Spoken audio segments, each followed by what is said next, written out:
dito sa residences is ito ATS. Ito dalawang assembly tapos meron po tayong MTS. So may tapos itong ano natin sir, si ATS siya, meron siyang incoming na breaker for genset and incoming na breaker din for normal power. Tapos since dalawa sila na mag-supply sa main bus, meron tayo electrical interlock tapos mechanical interlock para ma-ensure natin na hindi magsasabay yung nalaka-on yung dalawang breaker, managka-time tapos since energize naman ito, dito na tayo sir mag-demo kung ang natin shutdown, kailangan natin mas ma-ensure na yung gagawa sa likod ay mas safe kung at maiwasan din natin yung accidental na pag-on ng ACB. Kailangan na mas maganda kung naka-draw out.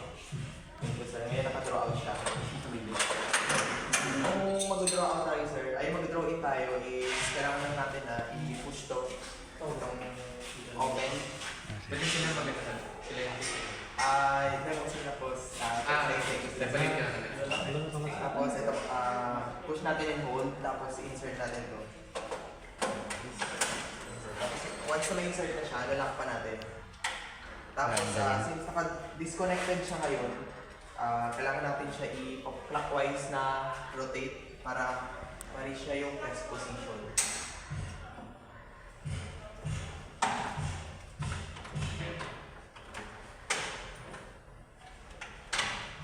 Once ma-reach yung test position, yung lock natin ma-release. So, kailangan i-lock na rin natin.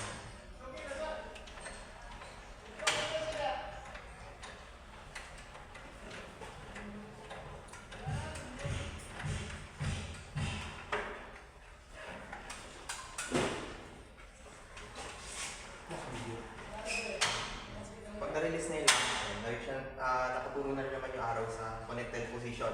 So yung pagkakaiba nitong tatlong position, pag disconnected position, disconnected tayo sa control circuit. So kapag naka-disconnected siya, walang ilaw to. So mawawala ng ilaw yung indication lights natin. Tapos, yung bus bar natin sa likod, naka-disconnected tayo. Pag naka-test position tayo, connected tayo sa control circuit. So control natin yung breaker on-off. Pero hindi naman siya maka-affect sa likod kasi disconnected yung sa bus bar. Tapos kapag naka-connected naman tayo ng position, connected yung sa control circuit, connected din yung sa may bus bar sa likod. So ito, pwede natin sir, try sa iyo. Draw out. Pag draw out naman, counterclockwise naman yung direction. Dito doon pa sa press and hold hanggang sa mapasok. And sa, ano sir? Yung lubog talaga sir. Hindi pa sir, sagad dapat. Tapos lock. Ikit mo siya sa paramdam mo para mas sira. Ano yan? ang higpit niya. Sige pa.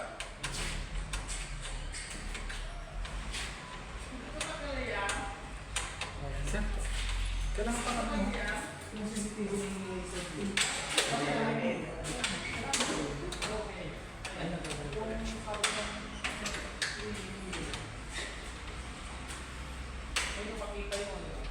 Hindi pa. Tigla na.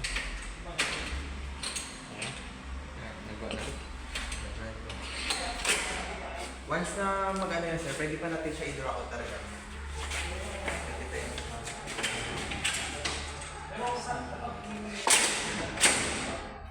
May maganda yung pa-sir draw in. Push natin ito kasi ito. Push.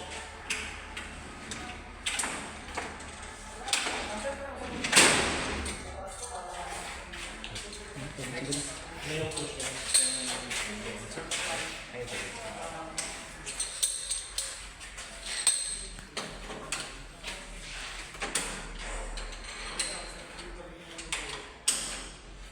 Balik. Ugat na. Ugat ang initial.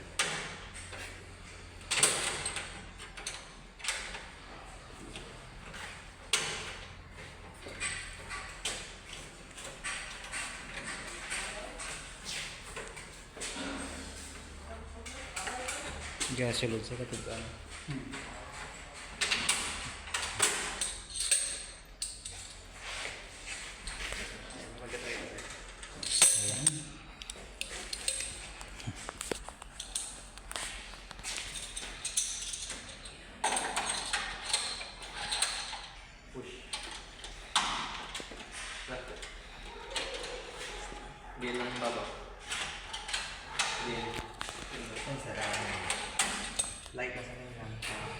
Okay.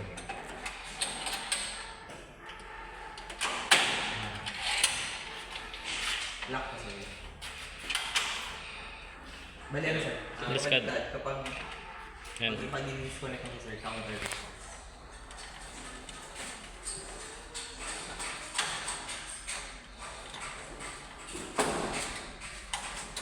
Palagay ko yung CCTV. Palagay ko yung CCTV. Hindi, ito ang balance mo in-install.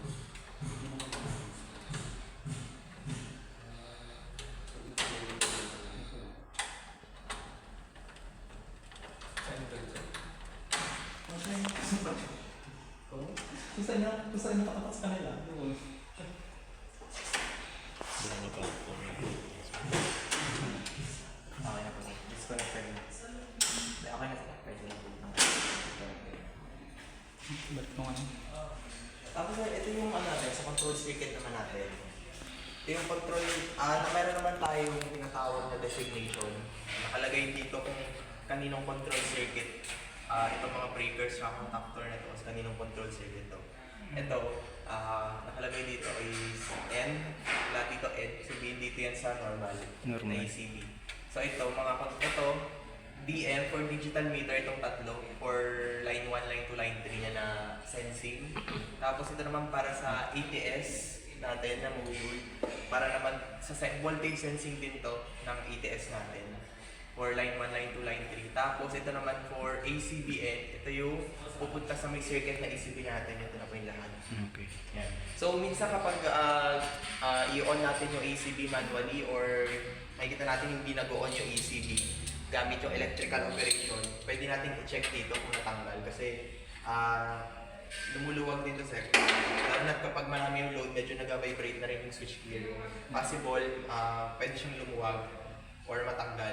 So check lang natin lagi yung titanium dito, yung ano dito, kung naka-insert na maayos kapag hindi natin man. Or check din natin yung breaker kasi possible nag-trip yung breaker.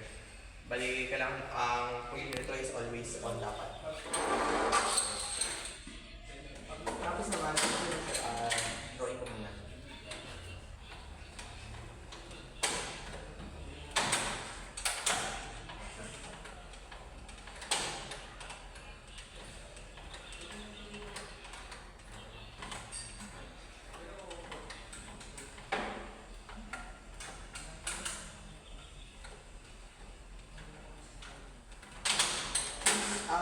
ATS sir, kailangan para makontrol natin sila. For example, hindi natin gagamitin tong isa. Hindi natin pwedeng i-draw out siya pag hindi natin siya gagamitin. Okay. Kung hindi natin gagamitin to, pero gagamitin natin to, dapat at least naka-test position ito kung hindi natin siya gagamitin. For example, nasira, kailangan naka-test position pa rin siya kasi yung control circuit nila is naka-common. Like that. So, kapag ka disconnected to, di ba kanina sir, pag sabi ko pag disconnected, naka-disconnected siya sa bus bar, naka-disconnected din dito siya sa control circuit. So, kapag na-disconnected to, yung control circuit natin, mapuputol kasi naka-common silang dalawa since ATS sila. So, ang mangyayari niyan, hindi natin makontrol gamit electrical. So, dapat at least test position kasi kahit naka-test position siya, naka-connected siya sa control circuit. So, dapat yun. Dapat at least naka-test position yung isa kung hindi naman natin siya gagamitin. Tapos for charging naman,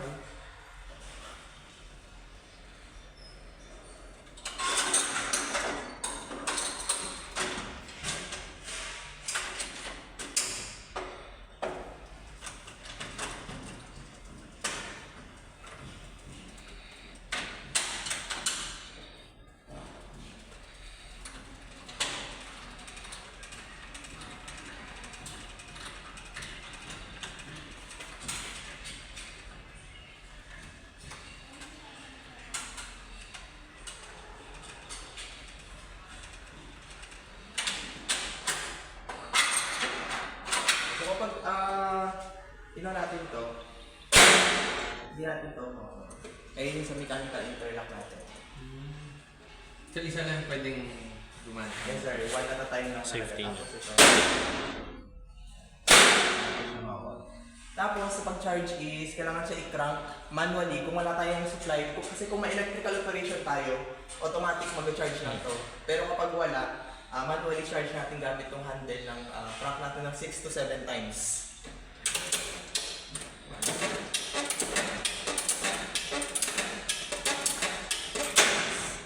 Para siya pwede siya makapasis na on yung sa baba. Try natin sir. I-charge natin.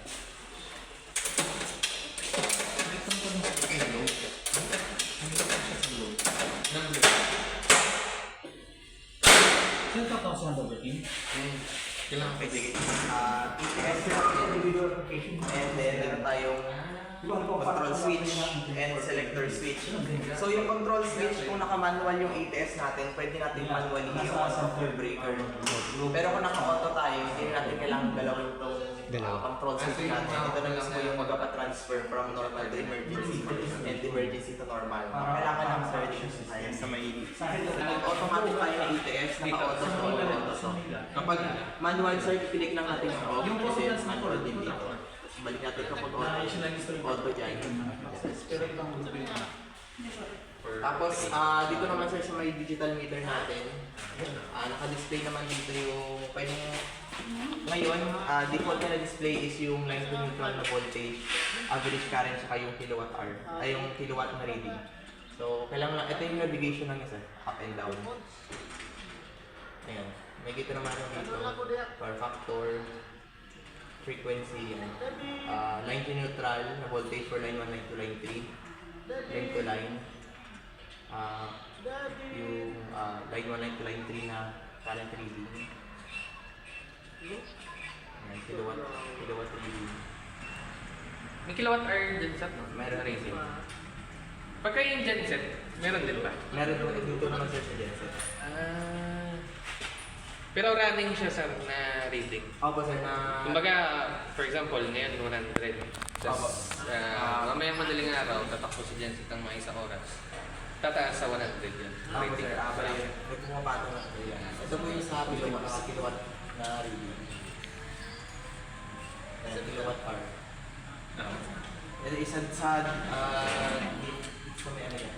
Titingnan lang natin sa yung ano, sa nakatapat sila dito. Sa navigate natin.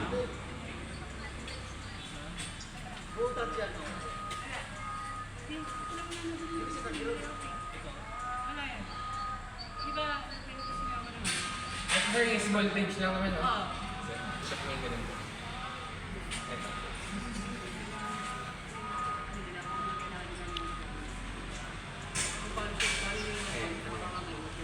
Voltage pa rin.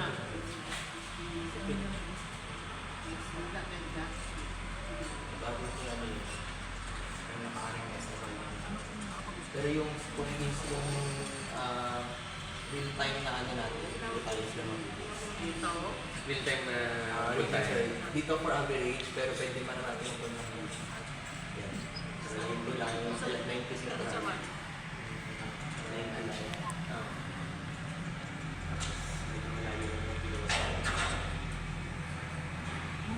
Ito yung kilowatt, ito yung kilowatt hour is.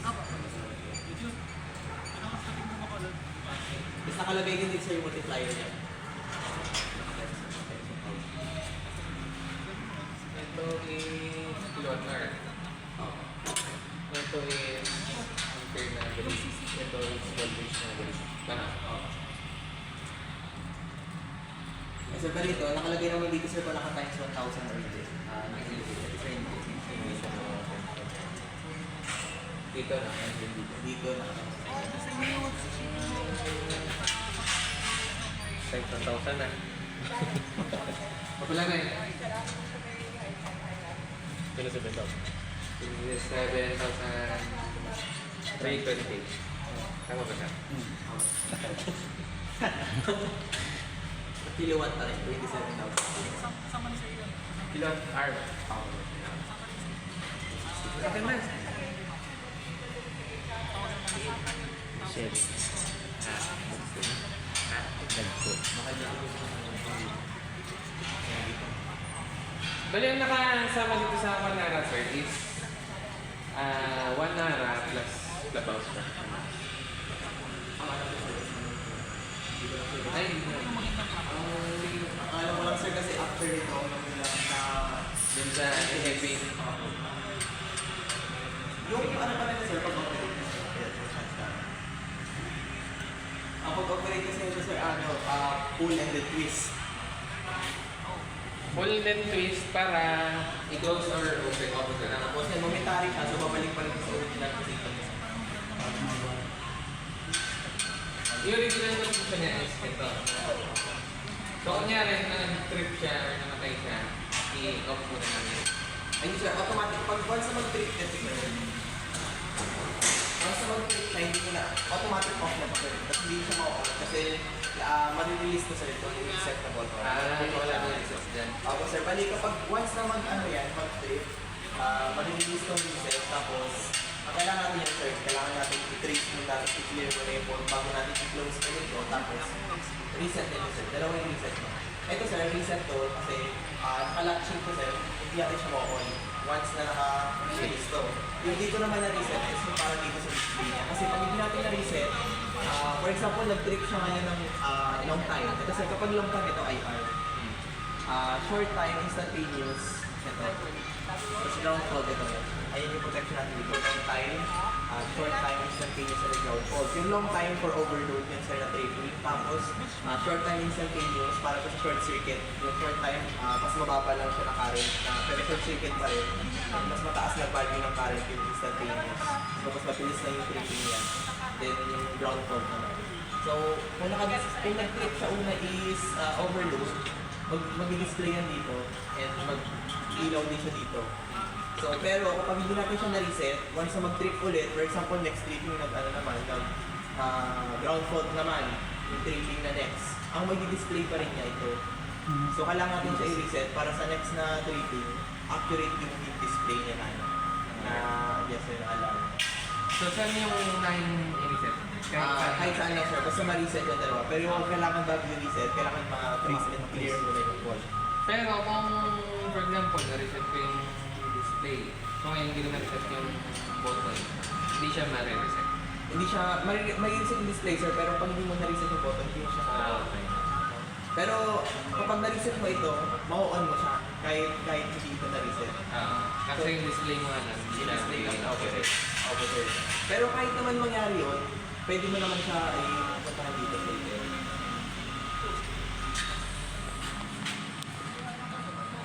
So yan, may event naman yan. Kung ano yung last tripping. So pimitin lang yung M. Kaso medyo mahaba-habang pin. Para makabalik ka ulit sa display niya. Pati yung accessories. Ayan. Ito yung mga record na to sir. Ayan yung mga value ng current nung nag-testing, nung nag-trip test. Ito, ground fault. Ito, IR. Nakalagay naman kung anong fault. Long time. Ground fault. Instantaneous. Kilo yun sa mo? Yan ito sir. Sorry, kilo. Enter dito 2,000. Bali sir, ang display nito sir, mag-display talaga siya ng current once ma-reach niya yung 30% ng rating ng breaker. So pag na-reach niya yung 30%, 2,000 sir sa display ng current. Pero kahit na mag-reach siya mag-display, dito naman siya. Importante lang display dito, isitin lang natin yung value ng fault kung ilan. Pero dito, yung ano talaga, yung monitor natin yung load.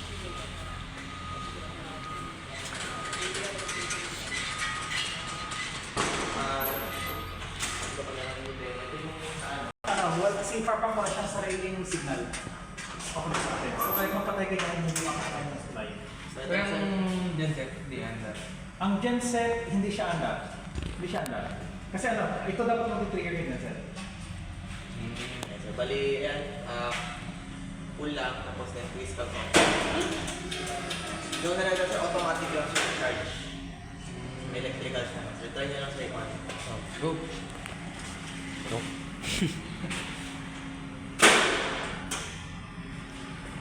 Gusto ko, no? Sir, bilis na. Napakita mo na yung sa inyo bro, table ng wire, ng genset. Ayun sa start dito. Ayun sa start ko pala ito. May nakalagay din naman dito sir na designator. Ito yung wires ng Gencestar signals. Nakalagay dito. Dito siya naka-terminate.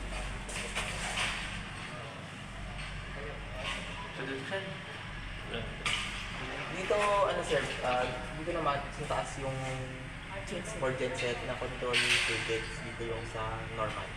Nakalagay naman sir sa lahat sa designation. Tapos ito rin sir yung surge protector natin. Always on lang. TVSS. Cleaning nito, gaano kadalas? Maintenance? Ayun sir, maganda sir kung pwede makalikap. Yung alikap nila sir, malilisan. Ang maintenance kasi once a year. Sir, once a year. Yung retightening. Opo sir, yung full preventive maintenance. Pero yung kung daily lang naman sir, yan. Kailangan lang natin kung daily, closed door lang sir. Closed door, monitor lang natin yung sura nung 4 monthly at kailangan natin mag-open dito. Tapos titingnan natin, i-check natin yung visual inspection lang ng mga wires ng yun, kung may mga wires naman, kung may nasunog na wire or kung may nag-discoloration, may nag-discolor ba na yun. Monthly yan sir, ano natin. Tapos everyday, monitor natin kung yung mga buzzing sound kasi yun, nag-indicate yun na merong maluwang loose na bolt, especially kung sa likod, baka nag-loose yung bolt. Lalo na pag medyo mataas na yung current, medyo normal na naman sir, medyo may vibration ng konti, pero hindi naman yung to the point na magbaba. Tapos, ano pang ba kapag naka-manual siya, hindi magana yung production? Manual sir. Pag naka-manual. Yes sir, yeah. Itong 8S natin kasi sir, meron siyang under over voltage protection, meron din siyang under over frequency. Tapos, 10%. Yes sir, kasama Plus rin yung minus 10%. single phasing. So, ang nakaset dito is mag-activate yung genset once na lumagpas sa 440 volts over voltage or bumaba sa 360 volts na under voltage. Gagawin sir, bali mag-activate yung genset. So kapag naka-manual to sir, hindi na-activate yun yung protection na yun. Maka-activate lang yung protection na ng under over voltage, under over frequency once. Anyline yun sir na? Anyline. Tapos sir, Over anything. under. Yes sir. Bali, 440 tsaka 360. same with the frequency rin, pag yung nag-over tsaka under frequency ka na plus minus 10%, ganun din siya. Magbibigay siya ng signal kay genset para manda. Bali 54 tsaka 66. 54. Hindi na ako mag-sorry. Ayun, pero make sure niyo lang na dapat naka-auto siya. Oh, 10% lang. Alam mo yan, Ayan, 60 di ba? 64 and 66. Gagamitin niyo lang si manual kapag may emergency, hindi gumagana si auto, kaya na kayo mag-manual. Kasi mas maganda activated siya, i-protect niya. May instances sir na unfortunately hindi nag-on yung genset. Baka may ganun nangyari tapos yung ATS, bumalik na lang yung normal, hindi pa nag-on genset. Hindi fail siya. Mag-display dito ng fail kapag off lang ulit, tsaka balik lang ulit sa auto para ma-reset yung unfail. Doon naman yung sir nag-display ng fail pag nag-fail siya to transfer. Pero once na may supply naman yung genset, may nilitect naman siya dito ng supply. Mag-transfer naman. Ano yung possible cases at na nag-fail yung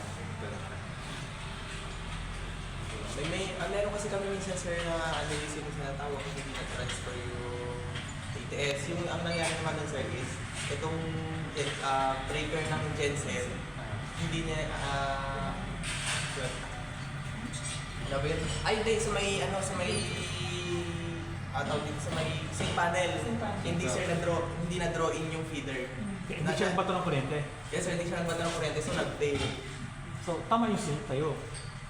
Tama yung sa'yo. Tama yung system mo. Walang problema Opo, sa system yun. mo. Tama naman yun nga lang. Kasi baka may nag-draw out tapos nakalimutan ibalik. Possible mag-fail yan siya kasi wala siyang mag-receive na genset kahit nag-send naman siya ng signal. Sige na kayo. Ito. Yung display nito na bagay na kung ilang percent ang load na ba? Sir, 30%. 30. 30 sir, 30.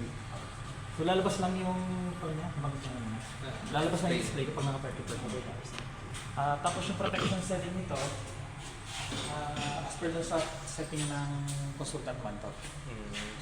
Sige, sir. Pero hindi ko alam kung sa Manila. Kasi dapat habang tumataas yung load mo, o kaya kung may pagbabago sa system mo, ina-adjust dapat to na nagre-recalculate.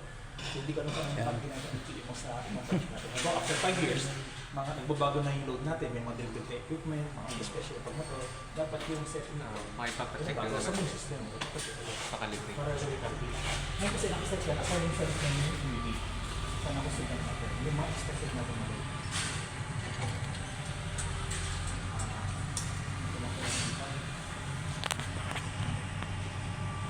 Gagawin dito. Kung ano lang, para makita nyo lang yung setting is long press lang to. Hanggang sa pag-display yan. Kasi yan. Actually, Ang hirap explain number lang to, sir. Ang hirap explain pag walang walang So kapag mag-focus na kami dito, sir, may code to, equivalent yan. code to naman. Yes, sir. Tapos may tuloy siya na Itong code nito, sir, ang alam ko dito is kung ang system is 3-phase or single phase. Ito naka-1 siya for 3-phase, 0 for single phase. may equivalent siya. Halimbawa, code number 2, yan yung over under voltage protection, ganun ba? May code yan. Yan yung ipaskill niya dito ang listahan. Yan yung ini-insert dito. Ito naman po, sa pagkakaalala ko naman, ito yung kung ang ginamit is MCCB or ACB. So ACB siya. Yan, 3. Ito naman yung ano natin, sir. Seconds.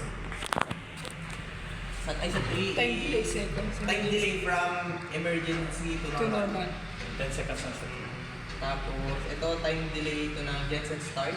Normal to emergency. Ay, normal to emergency. Normal to. Tapos, ito yung genset start. second. Seconds. This is 2 seconds. Bali, magkaiba yung setting natin dito, sir, sa kabila. Na, 4 ata dito, sir, para lang hindi ma-ano yung genset. Sabay. Magsabay sila. Kaya yung total transfer na bilang namin, wala na ng kuryente, hanggang sa pasok ng kuryente sa Manara, 24 seconds po Manara. Tapos sa bilang 26 seconds, yun yung total. Including sa genset, yun yung bilang naman natin. Ayun yung setting na yan yung papaskill natin dito. So, mababago namin yung setting din na. Pwede niyo baguhin. Ba, sir? Nasa yun yung gusto nyo baguhin. Halimbawa, gusto mo siyang gawin 2 minuto, 3 minuto, pwede baguhin yan. So, dyan lang sir. Opo, sir, dyan lang magbabago. Paano mo siya mapag-uwi? Bali, sir. Pindot-pindot lang. Bali, ang pag-ano nito, sir, is pagka long press, ito yung, sir, up and down niya. Halimbawa, isa time delay, tapos balik mo na ako is natin. Yan, Ang time delay is, may table yan na pag number 3, ibig sabihin nun for time delay siya sa setting. 10 seconds siya. Pwede mo siya gawing 9. 9. Tapos, para ma-save siya, sir, go forward ka lang sa next hour. Tapos kapag natin natin, naka-9 na siya. Hello, Kip. Hello? Okay. Nasa opisina ka na? Oo, nasa opisina ka na? Hindi, 2 minutes, 2 minutes. Okay. 2 minutes. Ibalik natin. Ibalik mo lang sa 10 seconds. Okay. Pero yung sa, kunyari, sa mga 3-phase na yun, 3-phase, single phase, kahit pag-win lang ang mangyari na. Meron, sir, kailangan talaga. Kasi kung single phase, baka maging sensing lang yan. Yung line naman Yung yan. line one lang. Okay. Tapos kung papalitan din yung breaker type, baka hindi niya makontrol yung ACB. Kasi dapat, nakaset dito, sir, ACB lang. Okay. So kung gusto kong palitan ng yung CB, siset ko dapat yun. Tama. Opo, sir, pero Kunyari lang. Kunyari. Pero ang set lang talaga niya dito, sir, is mga time delay. Okay. Ano ba? Same operation lang naman sa for the LTP. Kasi yan, kailangan lang na nila sa iyo is